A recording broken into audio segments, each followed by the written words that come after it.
చాలా మంది ఇండస్ట్రీకి కొత్త కొత్త డైరెక్టర్లు వస్తున్నారు. అండ్ రీసెంట్‌గా చూసుకుంటే 'శ్రీకాంత్ ఓడెల' గారు వరుసపెట్టి హిట్లు కొడుతున్నారు పాన్ ఇండియా. మామూలుగా కాదు. అతని ఫస్ట్ సినిమా మన 'నాని' గారితో 'దసరా'తో స్టార్ట్ చేశారు. 'దసరా' వచ్చి ఎన్ని సంవత్సరాలయింది? గట్టిగా ఒక 3, 4 సంవత్సరాలు ఏమైంది అంతే.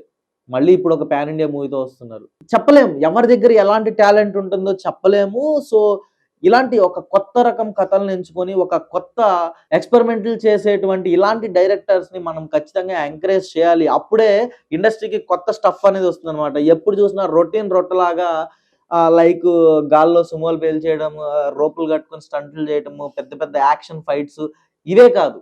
మన రియల్ లైఫ్‌లో మన చుట్టూ జరిగే ఎన్విరాన్మెంట్‌లో జరిగేటువంటి ఒక స్టోరీని తీసుకొని దాన్ని బిల్డ్ చేసి, డెవలప్ చేసి ఒక మంచి ఔట్‌పుట్‌ని ప్రజలకి అందివ్వాలి అనే ఒక కొత్త రకం ఆలోచనలు కూడా మనం ఖచ్చితంగా ఎంకరేజ్ చేయాలి. అప్పుడే చూసే ఆడియన్స్‌కి గూడా ఒక కొత్తదనం అనేది ఉంటుంది. సో, వాట్ 'జనని' ట్రైలర్ అయితే చాలా బాగా వాట్ 'జనని' ట్రైలర్ అయితే పర్సనల్‌గా నాకు బాగా నచ్చింది. సో, మీ అందరికి కూడా ఖచ్చితంగా 'జనని' ట్రైలర్‌ని చూడమని చెప్తాను. అండ్ డిస్క్రిప్షన్‌లో 'జనని' ట్రైలర్‌ని కూడా నేను లింక్ పేస్ట్ చేస్తానక్కడ. సో, మీరందరూ ట్రైలర్ చూసి మీ యొక్క ఒపీనియన్‌ని కామెంట్ రూపంలో తెలియచేయండి. అండ్ ఇలాంటి కొత్త డైరెక్టర్స్‌ని ఎంకరేజ్ చేస్తారనుకుంటున్నాను.